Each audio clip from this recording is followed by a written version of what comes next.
tal? ¿Cómo están? Sean todos bienvenidos a un nuevo capítulo de Punto de Vista, el podcast, esta vez con un gran invitado, con un experto. También hablamos del doctor David Figueroa, académico del Departamento Ciencias Ambientales y Facultad de Recursos Naturales de la Universidad Católica de Temuco. David, bienvenido, gracias por acompañarnos. ¿Cómo está?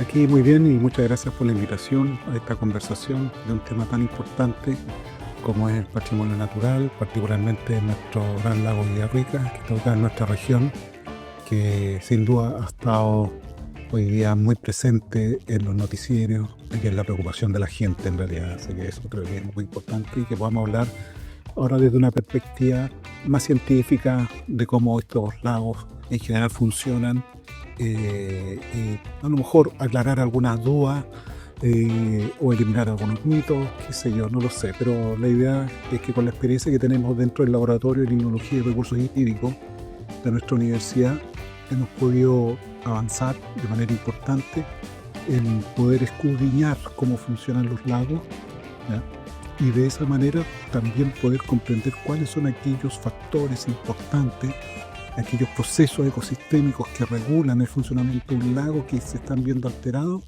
que se producen ciertas consecuencias que no son bienvenidas en nuestra sociedad, dado que siempre nos gusta ver un lago prístino, hermoso, transparente, de una alta calidad de agua, y que a veces eso no está ocurriendo con el lago Villarrica.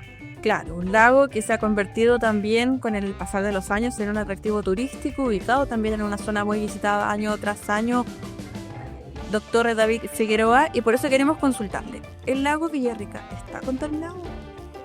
Bueno, como lo he señalado en otro espacio, en otro foro donde me ha tocado conversar, el lago Villarrica sin duda que ha estado sometido a una presión ambiental importante, y obviamente eso se ha ido traduciendo en que ciertos parámetros, ¿ya?, de su funcionamiento se han visto alterados con las consecuencias que eso implica.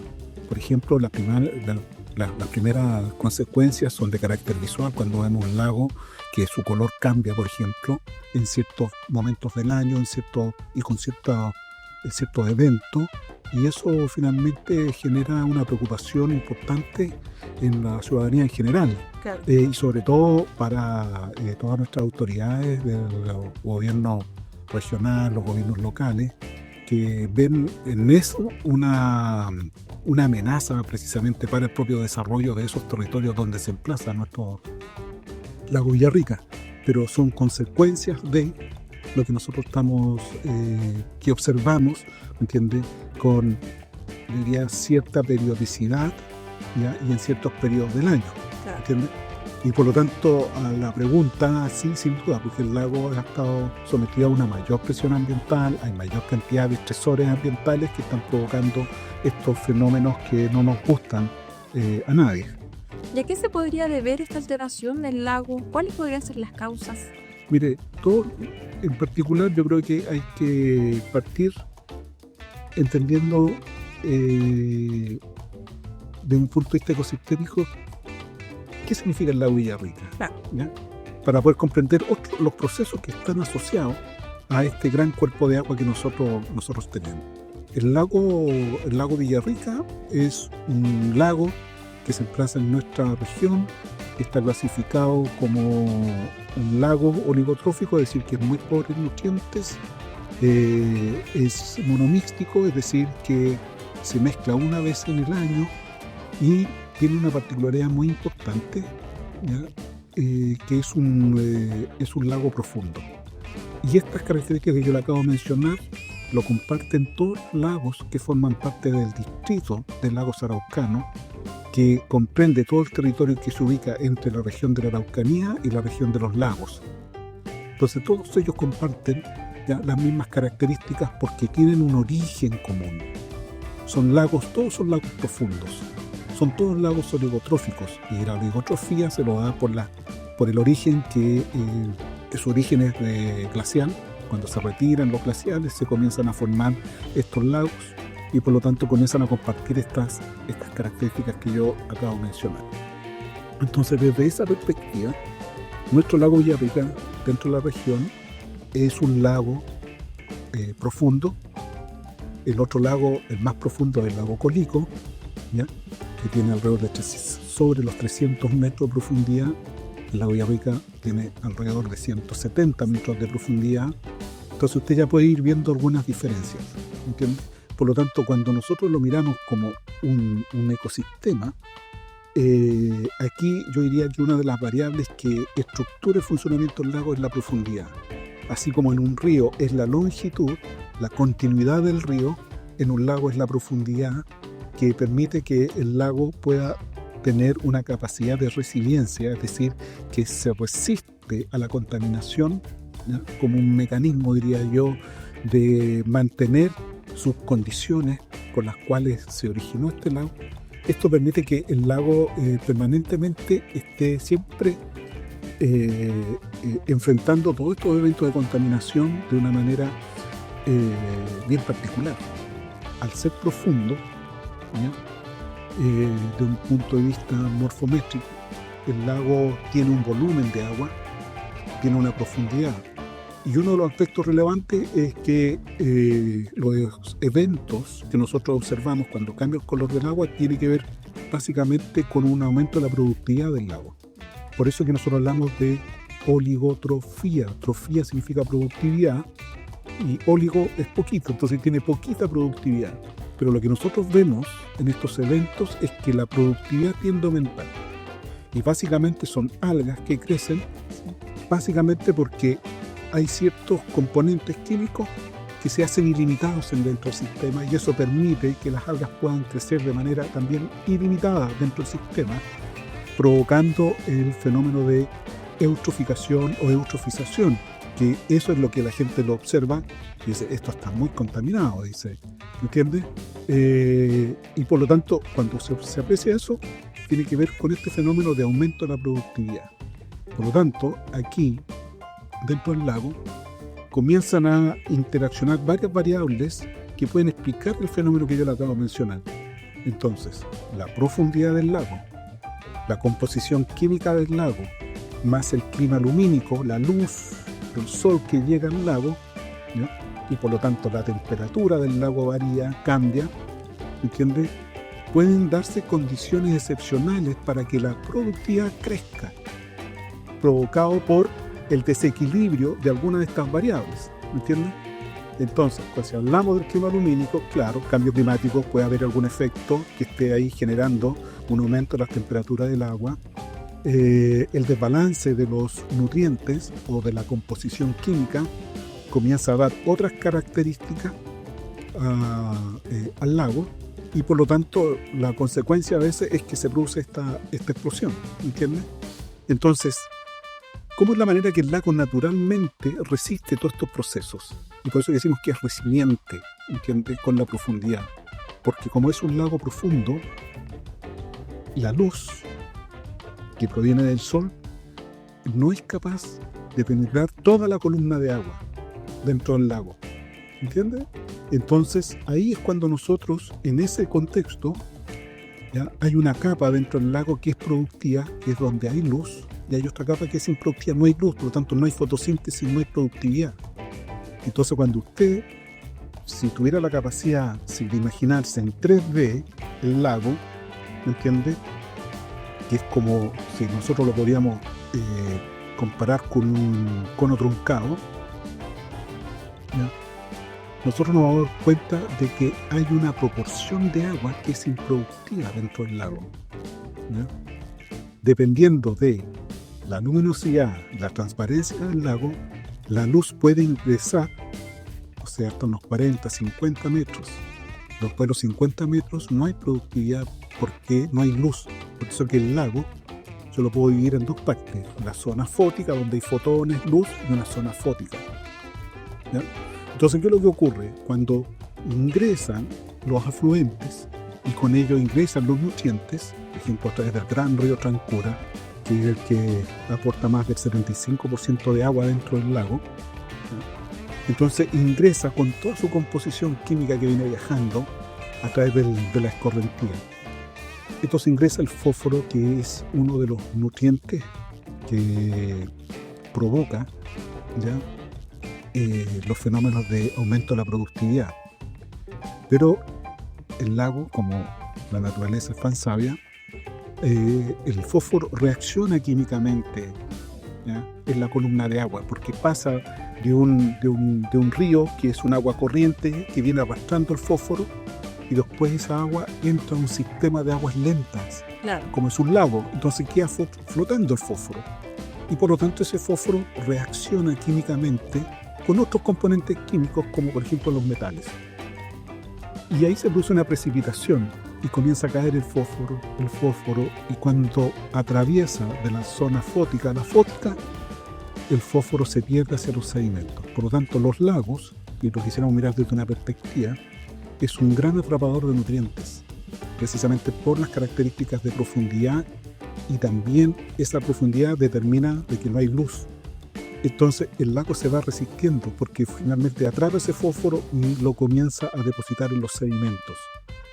Entonces desde esa perspectiva el lago se ha mantenido oligotrófico prácticamente desde su origen. Y yo creo que todo el distrito lago araucano va a seguir manteniendo esa condición de oligotrofía, ¿ya?, por muchos años más, precisamente por estas características que yo les estoy mencionando. Entonces, ¿qué es lo que ocurre? Es que hoy día lo que nosotros tenemos es que en forma artificial la cantidad de nutrientes que está ingresando al lago ya excede la capacidad que tiene el lago de poder asimilarlo, ¿ya?, y poder atraparlo y dejarlo ahí eternamente dentro de los sedimentos. Ahora, cuando el lago sale por el efluente, por el río Tolten, que hay una entrada de agua y una salida, bueno, ahí también se está haciendo mucho fósforo, que se está yendo por el río Tolten, y el fósforo sigue viajando, que finalmente llega al océano, y en el océano el fósforo nuevamente vuelve a precipitar y se va a los sedimentos, y ahí uno dice que el fósforo se pierde, ¿ya? Por eso que el fósforo es un ciclo sedimentario, ¿ya? Y los ciclos sedimentarios son lentos en reciclarse, porque ¿cómo voy a reciclar el fósforo que estás depositado en los sedimentos? Entonces ahí vienen otros procesos que reciclan el fósforo, pero más lentamente, por eso que es un factor que limita la productividad. Claro. Entonces desde esa perspectiva el lago funciona, ¿entiendes? Entonces hay procesos específicos que uno puede identificar y decir, mira, aquí es donde hay que generar alguna corrección que nos permita que el lago siga funcionando en esta dinámica. Entonces, por ejemplo, los fenómenos de eutroficación no ocurren en invierno, por ejemplo. Siempre ocurren en verano, ¿entiendes? Y básicamente porque tenemos nosotros ahí la propia dinámica del lago. Como la irradiación solar tiende a disminuir, el agua del lago se comienza a enfriar, y por lo tanto hay un momento en que la temperatura del agua entre la superficie y el fondo se uniforma y se produce la primera circulación, o sea, la única circulación que tiene el lago, que se mezcla una vez al año, porque el resto del año el lago está estratificado térmicamente, es decir, las aguas más superficiales son más cálidas y las aguas del profundal son más frías, ¿me entiendes? Entonces hay diferencias en sí, no se mezcla el lago, ¿me entiendes?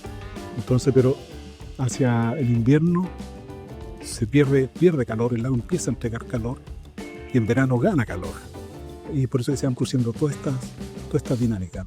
Entonces esos son algunos de los procesos maravillosos que tienen nuestros lagos, en la cual nosotros podemos visualizar todos estos fenómenos cuando se mezcla el lago, por ejemplo, y por lo tanto tenemos otra yo diría, calidad del agua. Tengo otra calidad del agua. Entonces, ¿qué es lo que podríamos decir al respecto frente a la primera pregunta de la contaminación? Efectivamente, el lago tiene mayor presión, recibe más contaminantes, ¿me entiendes? En el periodo estival, podríamos decir, por la cantidad de gente, por todo el desarrollo inmobiliario, por, las parcelaciones, en fin, toda la actividad productiva que se desarrolla en la cuenca de Villa Enrica. Por lo tanto, eso es lo que uno tiene que mirar. Entonces, si usted me pregunta, ¿el lago se puede descontaminar? Sí, indudablemente. En segundo lugar, nosotros podríamos decir, mira, este lago en una escala temporal, ¿ya?, por lo menos 20 años en un cambio cultural, diría yo, de desarrollo de la cuenca donde se instala el lago, ¿me entiendes? Precisamente porque lo que hay que hacer es generar un control de nutrientes. Y aquí usted tiene que diferenciar dos cosas. Los nutrientes naturalmente fluyen por las cuencas, naturalmente, ¿ya? Entonces usted tiene que diferenciar lo que fluye naturalmente de lo que fluye artificialmente.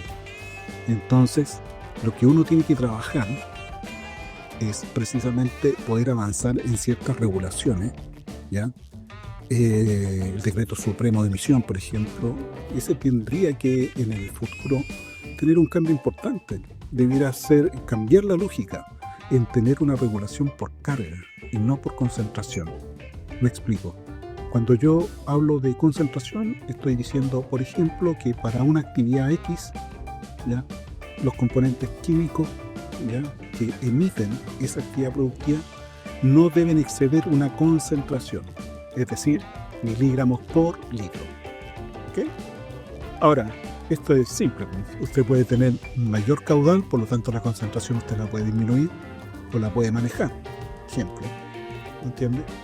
En función de la productividad. O sea, el punto es que uno puede cumplir con eso. Pero es distinto si usted dice, mire, vamos a regular por carga. Es decir, para esta actividad productiva no podemos sobrepasar las 10 toneladas de fósforo, por ejemplo, o de nitrógeno, o de lo que sea. Porque ahí estoy viendo el aporte real artificial que yo estoy incorporando a un cuerpo de agua, a un río, que forma parte de una mini cuenca, de una microcuenca o de una subcuenca. Pero en esa subcuenca, aparte de esa actividad productiva, hay muchas otras que son difusas, que no somos capaces nosotros de ir y medirla en un río específico o en un estero específico. Es difuso, ¿entiendes? Como por ejemplo la actividad agrícola, no hay, ¿entiendes? Entonces ahí hay un aporte difuso, ¿ya? Cuando usted cambia, por ejemplo, el bosque nativo y pone otro tipo de plantación, ¿cuánto aporta? Entonces todo eso es difuso, ¿entiendes? Pero forma parte de una cuenca en donde a lo mejor hay plantas de tratamiento o hay otras actividades productivas que también están aportando. Pero si usted logra descifrar cuánto aporta, por ejemplo, cada mini cuenca o cada subcuenca, usted sabe el aporte que está haciendo cada subcuenca, que finalmente llegan al río Trancura y es lo que ingresa al lago Villarrica. ¿Qué es lo que se ha hecho hasta ahora? Lo que se ha hecho hasta ahora son los balances másicos del lago Villarrica. ¿Y eso qué significa? Es que en un balance másico nosotros podemos cuantificar la entrada y la salida y lo que queda dentro del lago, ¿ya? Y después nosotros podemos modelar básicamente cuál sería la carga crítica del lago, ¿ya? Pero no tenemos ninguna luz respecto de dónde viene ese fósforo dentro de la cuenca. No sabemos si viene de esa cuenca allá, o de allá, o la de acá, o la de acá. Solamente sabemos todo lo que se suma y entra al lago. ¿Entiendes? Entonces, si nosotros queremos trabajar en un plan de descontaminación, obviamente tenemos que controlar los nutrientes, pero después tenemos que identificar de dónde se producen nutrientes, precisamente para poder hacer una buena gestión en el control de los nutrientes dentro de la cuenca, que nos permita a nosotros decir, mire, si anualmente dentro de un lago ingresan X cantidad de fósforo, ¿me entiendes? Bueno, tengo que poner ciertas restricciones para la subcuenca, cuánto el aporte que debieran emitir, ¿me entiendes? Yeah. Dentro de todo ese contexto, dentro de toda la red hídrica. Por lo tanto, por eso que se ve complejo el tema. Y te voy a decir por qué es complejo. Porque hoy día nosotros contamos solamente, ¿ya?, con la red de monitoreo que maneja la Dirección General de Agua. Hay otras redes de monitoreo como la de Agua en Araucanía, ¿ya?, y otras más que también han aparecido, pero ninguna de ellas ha sido diseñada para llevar el control, por ejemplo, de los nutrientes. Claro. Tienen otros objetivos y por defecto también lo utilizamos para ver cómo se comporta el fósforo, pero distinto sería si nosotros tuviéramos una red específica de monitoreo del fósforo y el nitrógeno para saber específicamente cuáles son las subcuencas que más aportan, qué es lo que está ocurriendo dentro de esas subcuencas, que a los gestionadores les permita, por ejemplo, regular toda esa visión que se está generando. Entonces uno puede ir poniendo ciertos, yo diría, controles, por decirlo así, dentro de la cuenca, que nos permitiría, por un lado, a nosotros controlar el ingreso de nutrientes, que no sobrepase la carga crítica, para que el lago mantenga su condición de oligotrofía. Claro. Que eso fue uno de los objetivos de la norma secundaria. La norma secundaria, para que usted sepa, estas generalmente se construyen sobre la base del comportamiento histórico en este caso, de los componentes químicos, particularmente fósforo, nitrógeno dentro de un lago. Pero a diferencia de otros lagos, el lago Villarrica se hizo con una lógica de objetivo calidad. O sea, nosotros queremos mantener nuestro lago oligotrófico, correcto, no puede sobrepasar tantos miligramos por litro de fósforo. No se puede sobrepasar, y por eso que desde cuando se crea la norma secundaria, transcurrieron exactamente 10 años cuando se produce la primera alerta ambiental, en la cual se estaba sobrepasando ciertos parámetros que son básicamente fósforo, nitrógeno, clorofila, profundidad de disco seco, básicamente, y oxígeno. Son 5 parámetros. Entonces, 10 años transcurrieron. Y cuando usted lee los informes que se hicieron en la época, bueno, básicamente ninguna de las recomendaciones se asumieron por parte de las respectivas autoridades. Le puedo decir una sola, para que se dé cuenta de qué estamos hablando. Una de las primeras recomendaciones era que la poza de Pucón no tuviera, por ejemplo, lanchas que fueran lo más... porque además la poza es como un cuerpo un poco más cerrado respecto de todo el lago. Hay mucha embarcación ahí. Hay mucha embarcación ahí, pues, ¿me entiende? Y alrededor de ahí también hay muchos edificios que se construyeron. Entonces, como usted puede ver, la norma que se hizo es una excelente norma, es una norma que funcionó porque dio la alerta, pero cuando usted comienza a ver las recomendaciones, porque ese fue un estudio que hizo nuestros colegas de la Universidad Austral de Chile, hay varias recomendaciones que ninguna de ellas se cumplió. Entonces, cuando usted visualiza eso, se da cuenta de que ahora son las consecuencias de no adoptar las medidas que se tomaron en algún minuto. Mire, pueden haber un montón de razones, ¿ya? Pueden haber razones estratégicas, políticas, y bueno, eso es de responsabilidad de las personas que toman esas decisiones. Pero el hecho concreto es que hoy día el lago está con ciertos síntomas de que se han sobrepasado los límites para mantener la condición de oligotrofía, ¿entiendes? Pero como le dije un ratito atrás, el lago tiene sus mecanismos para procesar todos estos contaminantes, que en este caso lo podemos reducir fósforo, nitrógeno, que le permite mantener su oligotrofía, ¿ya?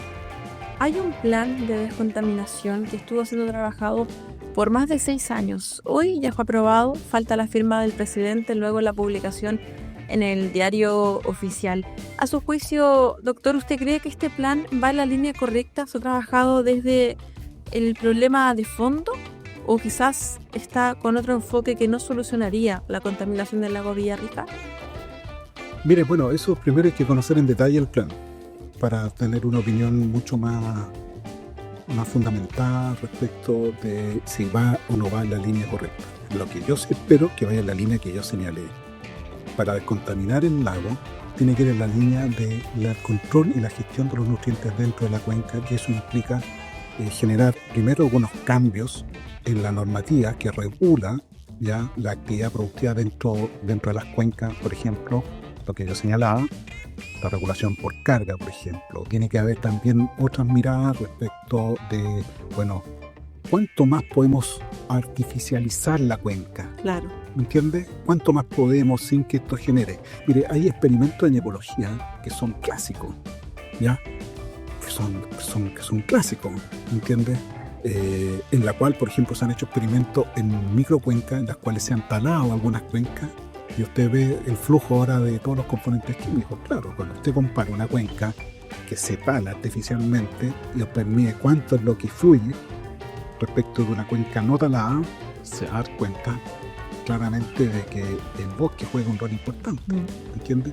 Entonces, lo único que trato de decir con esto, que hay mucha evidencia científica, ¿ya?, respecto de cómo se alteran los ciclos dentro de las cuencas, ¿entiendes? Mucha evidencia científica.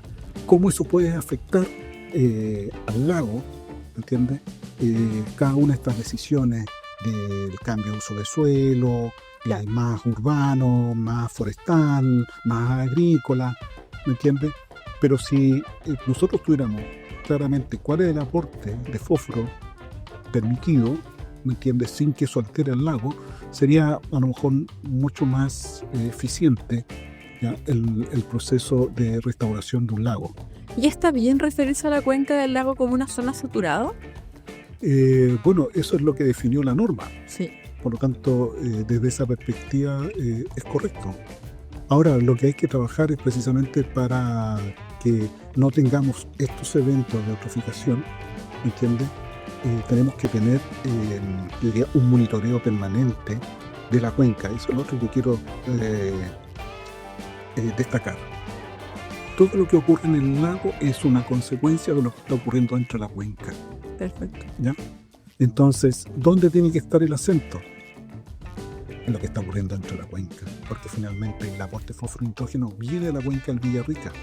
Entonces, cuando yo veo el bloom de alga, claro, el bloom de alga es la consecuencia de un montón de factores, como yo traté de mencionarlo al principio, ¿ya? Nutriente, profundidad, corriente, luz, todo eso finalmente están funcionando, ¿ya?, para que en condiciones excepcionales se produzca este crecimiento, ¿ya?, acelerado de los bloom de algas. ¿Cómo podemos definir lo que es el bloom de algas y cómo se debe enfrentar también? Bueno, el bloom de algas, como le digo, es lo que se conoce como la eutroficación, que es el principal problema ambiental que tiene todos los cuerpos de agua, ¿entienden? Por ejemplo, nuestro campus San Juan Pablo II tiene una laguna artificial, pero si usted va en verano se da cuenta que el color de esa laguna cambia, porque hay mucha productividad. Es más verdoso, ¿no? Sí, claro, cambia el color, más verde, de repente un poco más pardo. No es el agua transparente. Ahora, Claro. esta es una laguna artificial que tiene 2 metros de profundidad, ¿me entiendes? El flujo de agua que se mueve también a veces muy lento. Entonces se dan condiciones excepcionales. Ahora, como es un cuerpo de agua de 2 metros, toda la columna de agua es capaz de producir fotosíntesis, porque no hay zona fótica. Entonces, lo que estoy tratando ahora de representar que la eutroficación es el principal problema ambiental de todos los cuerpos de agua. Es decir, los cuerpos de agua van a tender a eutroficarse porque a través del tiempo, ya, todos los afluentes, es decir, todos los ríos de la red hídrica de una cuenca arrastran sedimento, y dentro de ese sedimento, ya, y disuelto en el agua va el fósforo, ¿me entiendes? Y ese fósforo ingresa a los cuerpos de agua. Ahora la pregunta es que ese fósforo siga viajando. Entonces el flujo de entrada, el flujo de salida, lo que se precipita hacia el fondo, debiera ser suficiente para que un lago no se eutrofique, ¿entiendes? Entonces, cuando se eutrofica, son todos estos componentes fitoplanctónicos que comienzan a reproducirse y comienzan a dar este color verdoso que nosotros vemos. Y ahí hay algas, ya, hay algas dominantes dentro del bloom, ¿me entiendes?, que son las que dominan por sobre otras y que comienzan a provocar, por ejemplo, un efecto inmediato. Cuando se produce ese aumento de materia orgánica, también comienza a aumentar la demanda biológica de oxígeno, la DBO, Claro. precisamente para poder oxidar toda esa materia orgánica. Pero a veces el oxígeno se agota también, y ahí es cuando entramos en otro problema, en la cual, por ejemplo, la comunidad de peces sufre, ¿me entiendes?, porque se ahogan Sí. por la falta de oxígeno. El olor, los aspectos visuales, eso cambia en situaciones mucho más, diría, extremas. Ahora, la acción del ser humano, ¿cuánto influye en la alteración del lago, en la contaminación? Usted mencionaba, por ejemplo, el boom inmobiliario. Mucha gente construyendo en las cercanías de los lagos. Hemos visto casos, por ejemplo, de socavones en otras ciudades, pero ¿la acción del ser humano es influyente en la contaminación? Bueno, básicamente todos los fenómenos de contaminación se deben a la acción humana. ¿ya? Pueden haber algunos fenómenos, ¿me entiende?, de alteración de procesos ecosistémicos que eventualmente pueden generar alguna problemática, pero Ya. nosotros hablamos de la contaminación precisamente por el uso ya que nuestra sociedad hace de los recursos naturales. Entonces usted puede visualizar ahí, claro, que hay decisiones que se van tomando en pos del desarrollo y por lo tanto a lo mejor eso conlleva ciertos perjuicios al patrimonio natural. Por ejemplo, voy a hablar así en términos genéricos, la deforestación de una cuenca. Claro, eso trajo X beneficios, pero también trae una serie de otras consecuencias, cuando por ejemplo eso implica una deforestación diría, sin control, por decirlo de alguna forma. Lo que estoy diciendo son todas cosas ficticias, ¿me entiende? No me estoy refiriendo específicamente al lago Villarrica. Entonces, esas decisiones, ¿me entiende?, que a veces se justifican en pos del desarrollo, pueden generar algunas consecuencias. La pregunta es, ¿dónde está el balance? ¿Me entiende? Porque el desarrollo tiene que avanzar, pero ¿dónde está el balance que eso no destruya el patrimonio natural donde está inserto? Porque mire, déjeme decirle otra cosa. Cuando se construye, por ejemplo, no sé, edificios, casas a la orilla del lago, todos nos gustaría tener una casa en el lago con una vista maravillosa, preciosa, porque finalmente ese paisaje visual es un servicio ecosistémico a la sociedad, ese paisaje que todos disfrutamos cuando uno se para en la costanera, pero que es un servicio ecosistémico que nosotros como sociedad lo disfrutamos y lo valoramos. Por eso que una casa a orilla de un lago no vale lo mismo si esa casa está construida en otro lado, porque le incorpora un valor. Por eso que es un servicio ecosistémico, y los servicios ecosistémicos usted lo puede cuantificar y eso le puede dar un plus, por ejemplo, a su propiedad, ¿entiende? Entonces hay un modelo de negocio detrás de esto, pero lo importante es, y aquí es clave, por ejemplo, que nosotros, las universidades, podamos ir incorporando algunos elementos en aquellas profesiones que juegan roles importantes, por ejemplo, de arquitectura, ¿entiende? Los arquitectos, tener la claridad dónde vamos a instalar un proyecto, en qué territorio, en qué consiste el territorio, ¿entiende? ¿Es bueno construir aquí en la orilla de los lagos y le vamos a tapar todos los microhumedales? ¿Es bueno o no? La planificación territorial. Si nunca le han enseñado, obviamente que Sí. voy a instalar, ¿dónde puedo instalar bases sólidas, ¿entiende?, para poder construir un edificio, una casa, lo que sea. Claro. Entonces, yo creo que eso también hay una deficiencia, por ejemplo, a nivel de todas las organizaciones comunales, por ejemplo, municipalidades donde se otorgan los permisos, ¿me entiende?, que son profesionales que no necesariamente manejan técnicamente cómo funciona un lago y no tienen por qué saberlo porque ellos son, no sé, constructores, ingenieros, ¿me entiendes? No son ecólogos, no son biólogos, pero sí podrían tener esa mirada con otros profesionales que puedan complementar el trabajo, por ejemplo, que les compete a ellos. Por lo tanto, eso implica la transdisciplina, diferentes profesiones abordando una temática en común, precisamente para que los permisos que se otorgan estén en armonía con la capacidad de carga que tiene en este caso la cuenca, que esté en armonía con el territorio donde se inserta, porque la sustentabilidad no es solamente de eficiencia energética, Claro. sino que tiene que ver con un montón de otras cosas, ¿entiendes? Tiene que ver precisamente de que cualquier obra no genere un impacto negativo en el entorno donde está se instale. Entonces son perspectivas que yo creo que sería importante que las universidades puedan comenzar a asumir, cosa que si un día yo estoy encargado, no sé, de otorgar los permisos respectivos, también pueda estar esos informes, ¿me entiendes? Con el propósito de que se puedan revisar y se puedan pedir algunas correcciones respecto de los distintos proyectos. Lo que usted señalaba adelante, que hay socavones, de repente eso estamos hablando de las dunas, ¿ya? Con eso claramente que hay un problema de que se instalaron proyectos al parecer en sitios no aptos dentro del territorio, ¿me entiendes? Entonces esas cosas son las que se tienen que armonizar dentro de toda la normativa. Si eso no se armoniza, ¿me entiendes? La norma secundaria de calidad de agua con la norma de construcción, ¿me entiendes? claro que se van a producir ciertos cortocircuitos porque no están armonizados, ¿me entiendes?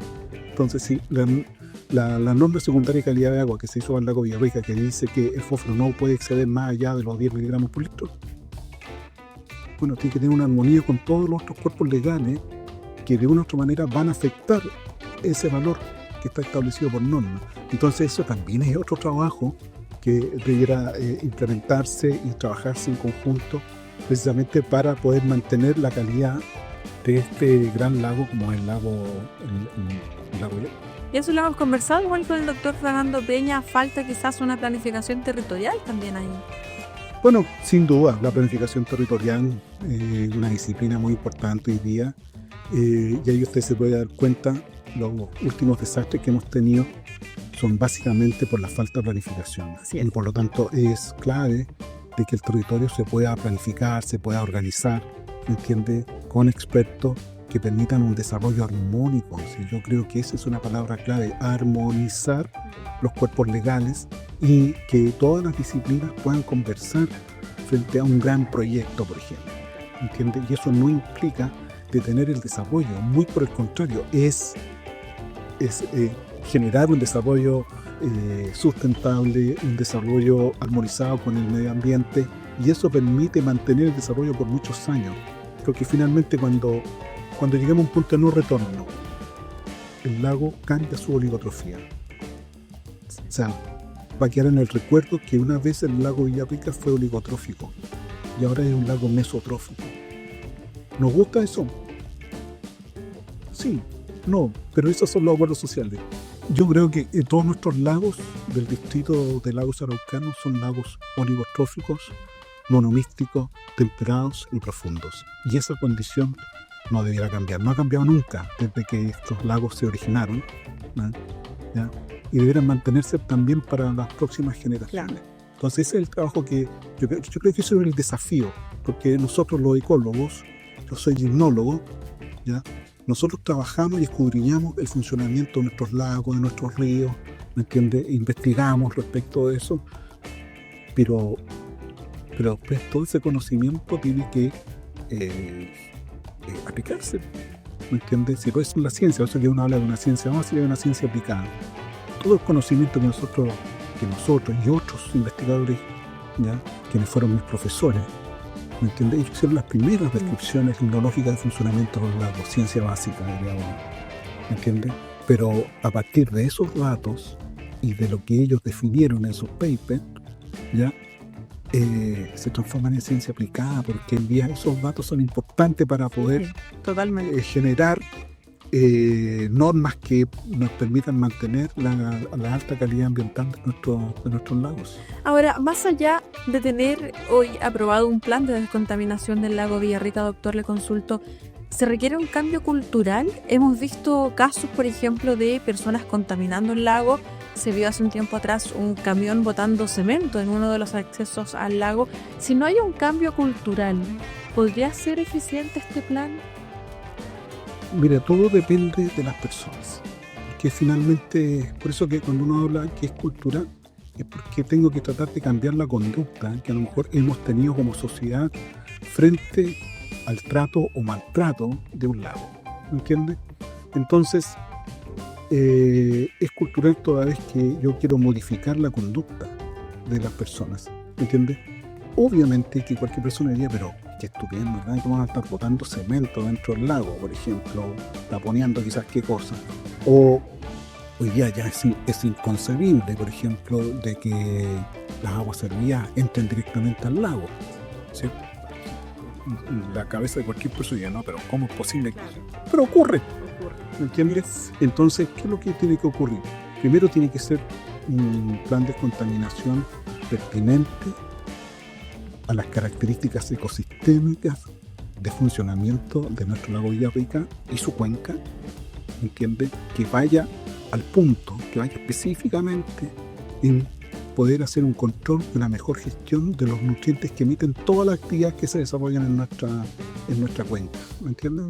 Y para eso se tienen que generar seguramente mecanismos de regulación, de control y de incentivos también, ¿me entiendes? Porque esto no es solamente algo punitivo, sino que también tiene que haber algo que también nos mueva a tener una mayor preocupación por nuestros recursos naturales, porque ahí también está todo el desarrollo productivo, donde se genera el trabajo, donde se genera, no sé, tantas cosas que nos permiten a nosotros vivir como sociedad. Entonces, por eso digo, es cultural. Y otro aspecto que yo considero siempre relevante, y lo hice en una entrevista hace tiempo atrás, ya para un medio periodístico, que era muy importante también repensar el modelo de desarrollo que tienen todos estos territorios. ¿Me entiendes? Porque es claro, porque podemos contaminar el lago y en menos de 3 años lo podemos volver a contaminar si es que las conductas no cambian. Así es. Entonces, ¿qué significa eso? En el cambio cultural, primero es difícil porque se tiene que cambiar una cultura. Y eso juega un rol muy importante, todas las regulaciones que deben tener las actividades productivas, las ciudades y las personas en particular. Pero que es cuando eso se asume, ya se hizo el cambio cultural, ¿me entiendes? Entonces eso deberá permitir tener una armonización entre el desarrollo de nuestra sociedad versus la mantención de la calidad de todos nuestros recursos naturales. Pero como le digo, yo creo que esos modelos se tienen que discutir. No sé si usted se recuerda que seguramente hace tiempo surgió la idea de la carretera hídrica. Como en el norte de Chile hay muy poca agua, vamos a llevar agua desde el sur de Chile, ¿ya? Yo creo, ingenierilmente estaba hecho, yo creo que eso es factible, ¿me entiendes? Claro. Pero imagínense lo que significa trasladar, no sé, cientos y cientos de kilómetros de agua para que otras regiones u otras comunas ya no tienen agua por el cambio climático. Pero si se lo analiza, usted se puede dar cuenta, por ejemplo, de que los desarrollos a lo mejor de otras comunas han sido han deforestado las cuencas. Entonces, yo creo que eso es factible siempre y cuando se trabaje a largo plazo. Porque finalmente usted puede tener soluciones efectistas, decir en 2 años vamos a llegar con el agua acá, perfecto. Y cuando se acabe el agua acá, ¿qué va a llegar allá? No sé si me entiende. ¿Me entiende? Entonces, ¿cuáles son las soluciones de largo tiempo? Hay que trabajar en las cuencas, reforestar las cuencas. ¿Dónde se produce el agua? Se produce en las cuencas. ¿Me entiendes? ¿Cómo retengo el agua? Pero eso implica restauración, un plan de restauración de cuencas, ¿me entiendes? Como una política de Estado seguramente por los próximos 20 o 30 años. Estoy restaurando cuencas, ¿ya? Así como salió la política de construcción de embalses, ¿ya? Puede surgir también una política para la restauración de cuencas, por ejemplo, respecto de la zona geográfica donde están ubicadas. Pero eso yo diría que son aspectos fundamentales, ¿entiendes? Y por eso yo digo que desde la limnología, la ecología y todas las disciplinas del mundo de la biología, los botánicos, los zoólogos, todos aportan desde sus disciplinas precisamente para poder conservar ya estos patrimonios naturales. Ya los zoólogos, muy importante, por ejemplo, para ver las comunidades de peces que viven en un lago y en los ríos, y cómo a partir de eso, por ejemplo, podemos generar actividades productivas como la pesca recreativa, por ejemplo, ¿me entiendes? Que viene a complementar ya lo maravilloso del paisaje, pero con una actividad, ¿me entiendes?, de una pesca amigable con el medio ambiente, que tenga relación también con nuestro patrimonio natural, con nuestro patrimonio cultural, ¿me entiendes?, generando un turismo inteligente. No solamente el turismo que a todos nos gusta, el turismo de playa, que lo disfrutamos muchísimo, pero también hay mucha inquietud por tener otro tipo de turismo, con inteligencia. Y mucha gente le gustaría conocer cómo funcionan nuestros lagos, por ejemplo. Así es. Entonces, nosotros en nuestra carrera de Ingeniería en Recursos Naturales Renovables tenemos toda una línea de formación en el ámbito del manejo, ¿ya?, de los recursos hídricos, ¿ya?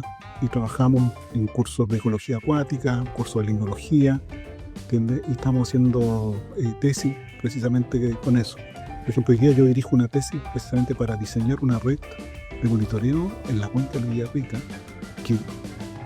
cuya esencia es responder al fenómeno de eutrofización del lago. No otra cosa, no a lo que ocurre con las agua servida, no, lo que ocurre en la cuenca Claro. dentro del lago. Exacto. Y puede ser un gran aporte para el proceso de contaminación. Y en este caso, ¿estamos frente a una degradación de los recursos hídricos ¿Te dice el lago o de la en cuenca? el lago? Ha perdido su calidad, por algo la norma dio su primera alerta, es decir, aumentó la concentración de fósforo dentro del lago, se perdió un poco más de transparencia, aumentó la clorofila, ¿entiendes? Pero están todavía dentro de los rangos, ¿entiendes? Ahí de oligotrofía que Claro. se está pasando, pero como le digo, ocurre estacionalmente. ¿Ya? Usted va en otro momento al lago Villarrica y usted no ve eso, usted ve el lago que siempre me gusta observar, precisamente porque ecosistémicamente tiene una forma de funcionar. Sus procesos funcionan de tal forma que se resiste que eso ocurra. Pasa que hay momentos en que se excede, ¿me entiende? Que eso es que nosotros visualizamos eso. Bueno, y sobre todo en la época estival, en verano, se generó un impacto, no lo digo yo, lo dicen los locatarios también, en el ámbito del turismo, sobre todo turismo de playa. La gente, un porcentaje menor, eso sí, también se espantaba con este color verdoso que se podía apreciar, sobre todo a la orilla. Y con ello le quiero preguntar, doctor, si estas toxinas, conocidas como micocistinas, ¿son dañinas? Mire, va a ir dependiendo en qué nivel en qué nivel de organización estamos conversando, pero en términos de nuestra sociedad, de las personas, claro, no es muy bienvenido ir a bañarse en un lago que está, por ejemplo, en un evento de eutroficación. ¿Cuáles serían los efectos? Algún tipo, por ejemplo, de alergia, por ejemplo, o si tragan agua puede haber algún tipo de indigestión, ese tipo de cosas, pero no llega... Nada grave. Claro, nada así pues, complejo, ¿me entiendes? Una persona que es alérgica y le da esto, claro, puede tener muchos problemas, pero lo que digo en términos generales, ¿ya? No es el caso, por ejemplo, de la marea roja. Ya. Ya, en la marea roja sí podemos tener muchos problemas por la toxina que se acumula en los bivalvos que a veces consumimos. Nos intoxicamos y claro, la gente se puede morir. En los lagos no tenemos eso. Pero yo creo que hay que tener cuidado con eso, porque va a depender mucho el tipo de toxina. Lo que tenemos hoy día a la vista es lo que usted señala, ya las microcistinas se comienzan a generar, ¿me entiende? Por este aumento explosivo, en donde se concentra aún más todo esto y eso provoca todo este tipo de complicaciones, ¿entiende?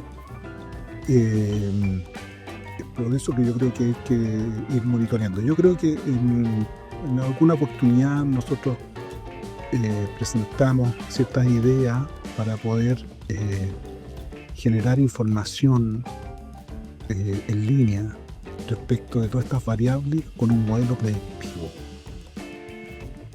¿Ya? Con un modelo predictivo precisamente para poder, bajo ciertas condiciones, cuál es la probabilidad de que el día de mañana, por ejemplo, tengamos algún fenómeno de eutroficación. Con el propósito, por ejemplo, de que las autoridades respectivas puedan, por ejemplo, cerrar las playas públicas, precisamente para evitar cualquier tipo de inconveniente y promover, por ejemplo, otras actividades turísticas que son propios de nuestra región, ¿me entiendes? Entonces tiene que haber algún mecanismo que permita alertar tempranamente a las autoridades para poder gestionar de mejor forma, en este caso, las playas, los ríos, etc. Por ejemplo, usted sabe que ya desde hace mucho tiempo hay una plaga a nivel mundial que es el vídimo, ya conocido comúnmente como el moco de agua, que se instala y puede crecer y desarrollarse, ¿me entiende? Y cuando se instala es muy difícil poder eliminarlo, ¿me entiende? Porque además el ciclo de vida que tiene vídimo es muy particular. Hay años en los cuales no se manifiesta con la agresividad que normalmente a veces nosotros lo podemos visualizar, pues se encuentra en otros estadios o no hay ciertas condiciones ambientales que permitan que ocurra eso. Por lo tanto, cuando uno es capaz de identificar a través de una investigación todas esas variables, cuantificarlas y después ver cómo estas se combinan, uno puede predecir lo que podría ocurrir. ¿Entiendes? Yeah. Entonces, cuando eso puede ocurrir, uno puede alertar tempranamente precisamente para que no se produzca más extensión de la plaga en otros ríos, ¿me entiendes? Entonces, en el lago Villarrica y en cualquier lago también se puede hacer exactamente lo mismo, de manera en línea, ¿me entiendes? Teniendo los registros, precisamente, y con un modelo predictivo, poder hacer la predicción, precisamente para poder gestionar de mejor forma el lago, ¿me entiendes? Cosa que no genere ningún tipo de perjuicio a las personas que a lo mejor quieren disfrutar un día, ¿no? En algunos países bastante cercanos al nuestro, en Uruguay, tienen un modelo predictivo de eutroficación del gran río que ellos tienen, ¿entiendes? Y ellos predicen la eutroficación y es muy claro. Entonces dice, oiga, ya no se vaya a bañar, disfrute otros atractivos de acá de Uruguay. Claro, y eso pasó harto en el lago Villarrica. Fue el verano pasado, si mal no recuerdo, donde la gente realmente se alertaba por la presencia de este color verdoso, y es por eso también que la Seremi de Salud y del Medio Ambiente, de alguna forma, como ellos lo han mencionado, se han anticipado a la aplicación del plan de descontaminación. Se ha estado midiendo también la calidad del agua. De hecho, esta época estival recién pasada estuvo en todo momento con bandera verde, estuvo habilitada para el baño, pero igual se ha llegado a instancias donde se ha habilitado la bandera amarilla o bien la bandera roja, por el eventual peligro, ¿no? Sí, pero como le digo, cuando se hacen estas mediciones en periodo estival, como digo, es la consecuencia de hartos meses, ¿me O entiendes? sea, si lo hacen en invierno es totalmente distinto. Sí, claro, debe haber bandera verde, pero en realidad hace mucho frío para bañarse, ¿entiendes? Pero lo que digo yo, todos estos modelos predictivos tienen que anticiparse ¿me entiendes? Cuando uno va en un periodo de eutroficación o en un bloom de alga, obviamente que va a encontrar todos los parámetros alterados, Claro. ¿entiendes? Entonces, la idea es adelantarse esa situación, ¿entiendes? Precisamente para gestionar de mejor forma, por ejemplo, el turismo, Claro. que, ¿me entiendes? Toda la gente normalmente, creo yo, que va por el gran atractivo del lago, de bañarse, disfrutarlo, etc. ¿Me entiendes? Entonces ahora, bueno, disfrute otro atractivo, ¿me entiendes? Dentro de este territorio que es enorme y riquísimo en un montón de otras, yo diría, actividades, por ejemplo, el río Tortén, extraordinario, el río Tortén es extraordinario. Vamos para allá. No, hermoso, y cuando uno llega hasta Tortén, por ejemplo, Sí, muy lindo. hay unas actividades que se podían desarrollar del patrimonio natural y cultural fantástica. Entonces se podían generar rutas diversas, distintas. Pero eso tiene que ver, es ahí donde yo digo, como por ejemplo la investigación básica de cómo funcionan todos estos sistemas, después yo lo puedo usar para poder generar, por ejemplo, rutas. Claro. Toda nuestra geología, por ejemplo, con el volcán Villarrica, algo extraordinario, ¿me entiendes? Tantas cosas, ¿entiendes? Pero como le digo, yo diría que ese es el camino, ¿me entiendes? El camino en donde se puedan complementar las diferentes disciplinas para abordar una problemática común, ¿entiendes? Transdisciplinas. Todos abordando una problemática desde las distintas perspectivas. Los constructores, los arquitectos viendo ciertas temáticas, con los informes, por ejemplo, ecológicos de cómo funciona este territorio, cosa de generar el menor impacto posible. Es un tema importante. O podemos ver la pesca recreativa, ¿entiendes? Cómo la pesca recreativa se puede complementar con otros aspectos, por ejemplo, de la flora nativa o de la fauna nativa, o de los asentamientos originarios dentro de la cuenca del Tortén, que hay vestigios, tantas cosas.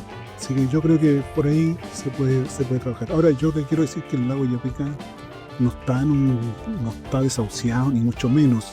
Es un lago que se resiste a la contaminación, lo va a seguir haciendo, y el lago Villarrica, desde mi perspectiva, tomando las medidas correspondientes, va a seguir siendo un lago oligotrófico, tal cual lo describió Thomason, lo describió Campos, ¿ya? En sus escritos y en sus publicaciones que ellos hicieron cuando los primeros exploradores que llegaron a ver esto, que fueron los alemanes, ¿entiendes? Entonces, y creo que eso se mantiene, y ese patrimonio hay que cuidar y mantenerlo a través del tiempo. Perfecto, doctor, para comenzar a cerrar, ¿el lago Villarrica podría estar dentro de los más contaminados de nuestro país? No tengo una respuesta así taxativa, ¿eh? Porque tendría que conocer todos los lagos, Claro. lagunas, ¿me entiendes?, de nivel de contaminación. Yo creo que no.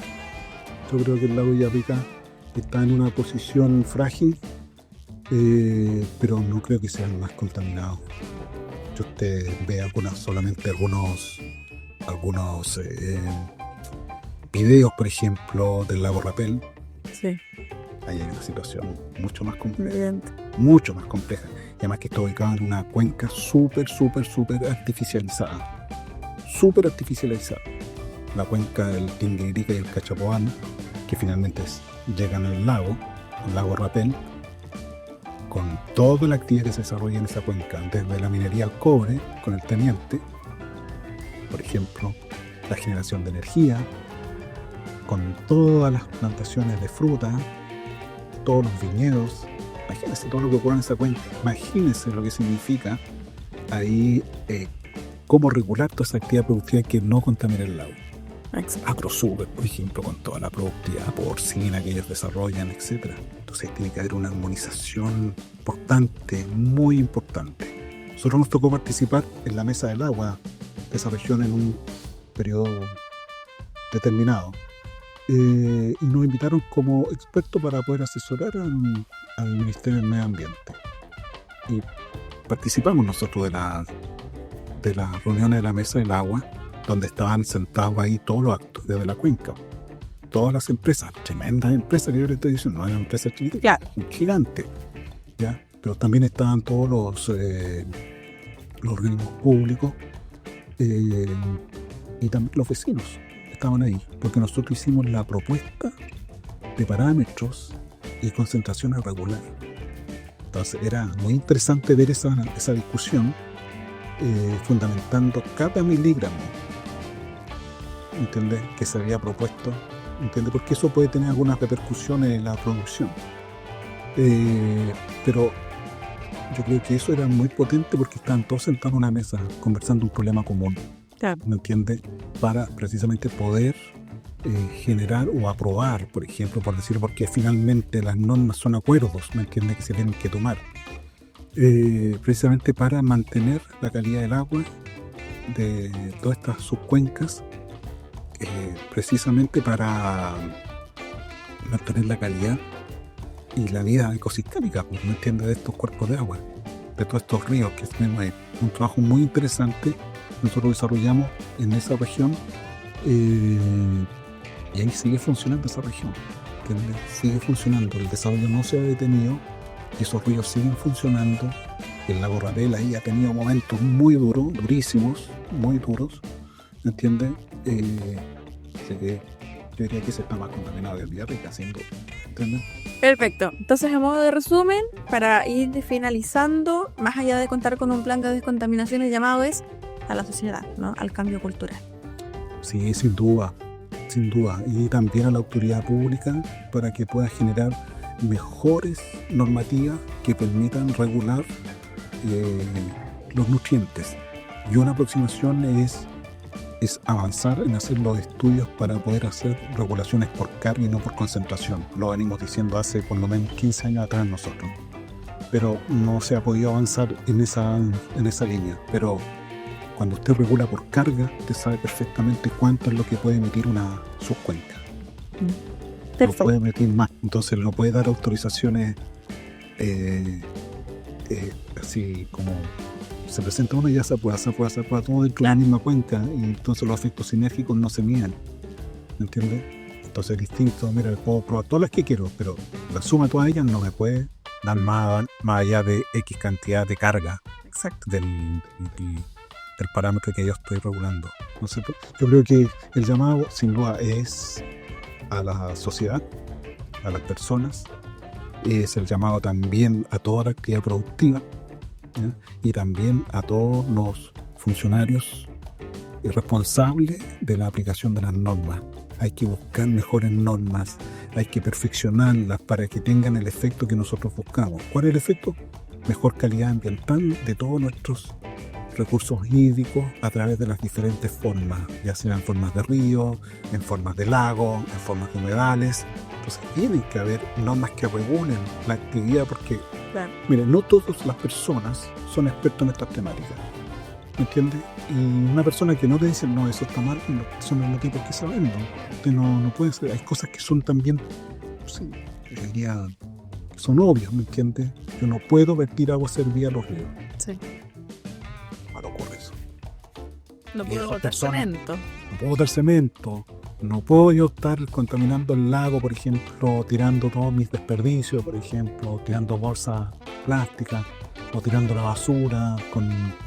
¿Me entiendes? ¿No? Son cosas que son obvias, ¿entiendes? Entonces ahí se tiene que producir un importante trabajo medioambiental, ¿ya? En todas las generaciones, todavía las más chicas inclusive, porque hoy día se trabaja precisamente para que estos niños puedan disfrutar en los próximos 25, 30, 40, 50 años el mismo lago que nos ha tocado disfrutar a nosotros hoy día, ¿entiendes? Entonces eso yo creo que es un trabajo con una perspectiva, yo diría, de largo plazo. Las soluciones efectivas que son para ahora nomás, Claro. pero no son para el futuro. Entonces tiene que haber cierta armonización de los cuerpos normativos, perfeccionamiento de los cuerpos normativos, tiene que haber transdisciplina en todas las personas que toman las decisiones, ¿me entiendes? Para tener cuencas saludables, lagos saludables, y todo eso. Bien, pues el doctor David Figueroa, académico del Departamento de Ciencias Ambientales, Facultad de Recursos Naturales de la Universidad Católica de Temuco, gracias por acompañarnos el día de hoy en Punto de Vista. Muy amable y gracias por poder permitir hablar de estas cosas, que a veces uno está encerrado en su laboratorio trabajando en esto, ¿me entiende? Pero creo que estos espacios son importantes para poder hacer una divulgación de la ciencia y cómo esta ciencia se transforma en un socio importante para la sociedad, para poder generar las transformaciones que se requieren. ¿Sí? Que le vaya muy bien y esperamos tenerlo de regreso muy pronto. Bueno, ahí veremos.